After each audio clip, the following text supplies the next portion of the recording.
Hi, this is Lady Danny, and if you've seen me waxing poetic about my dandelion, well, now it's time to harvest it.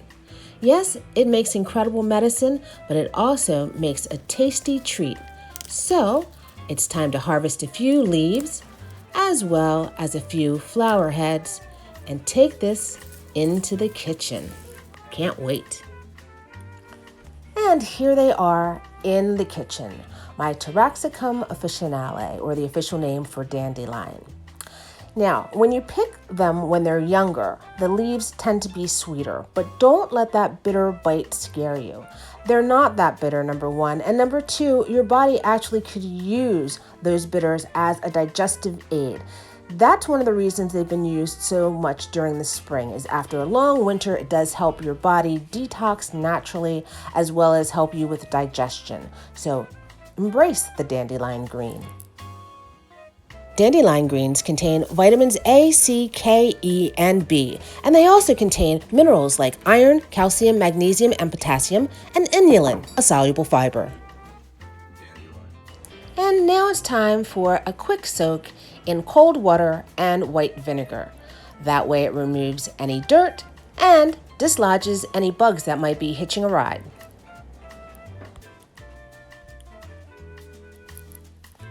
Afterwards, I like to remove them by hand instead of pouring any of the dirty water back on my greens. See? You don't want that on your greens again.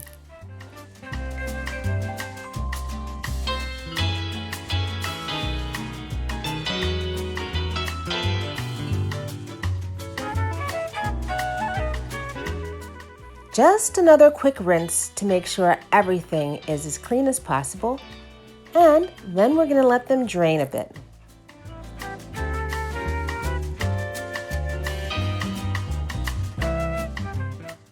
Look how green and fresh looking. While my leaves are drying in the colander, now is the perfect time to have a little nibble to assess the level of bitterness in the green. Now, dandelion greens in the spring generally tend to be milder, so I don't expect these to be too bitter. But depending on your taste, it may be a little too much for you. If you do think they are too bitter, then the best idea, if you want to eat them raw, is to add them to other more milder lettuces, like a red leaf lettuce or butter lettuce. If, however, you're looking to cook them, and you will lose some of your vitamin C if you do saute them, then you might consider doing them with olive oil and garlic. If you are looking for a good vegetarian option, remember, this hardy leaf will stand up to things like mixes with farro or buckwheat or even beans. So the dandelion green is very versatile in your cooking and should take full advantage of it.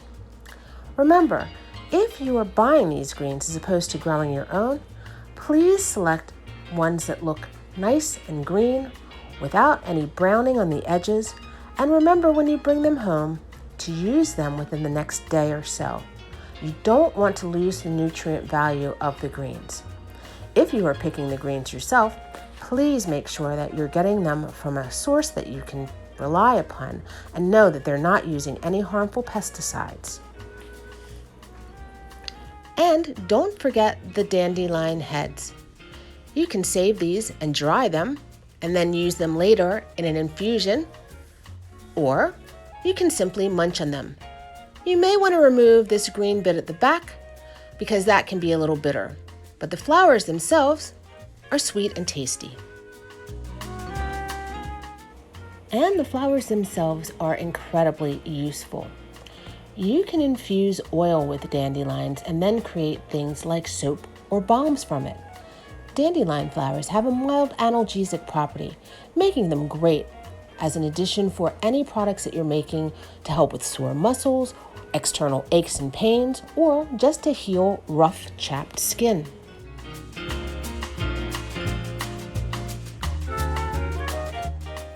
And by allowing dandelion flowers to infuse in water, you create a tonic tea that can be the perfect thing to jumpstart a slow circulatory system.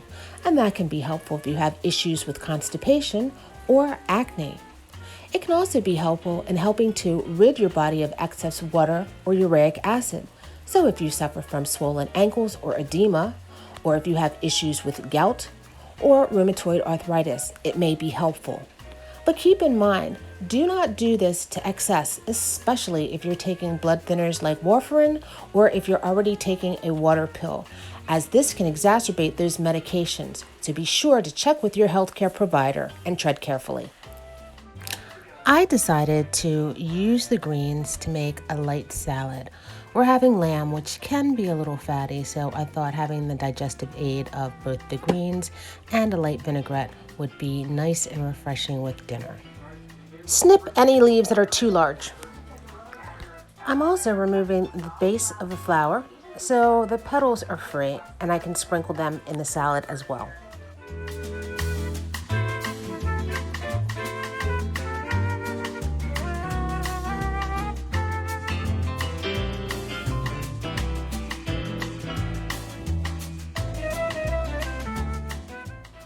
Now I'm adding thinly sliced apple.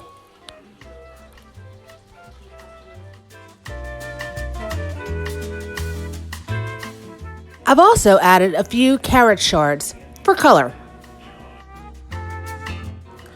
I'm adding just a bit of feta and dressing.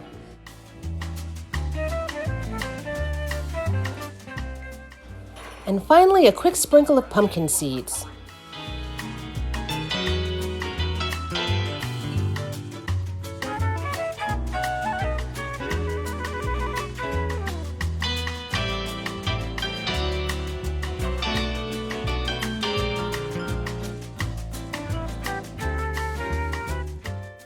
And there you have it, light, green, free, and spring.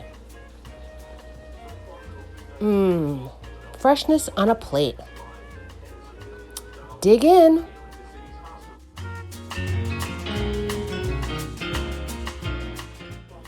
So now when you look at dandelions, I hope you'll not just think weeds, but you'll also think dinner. Yum.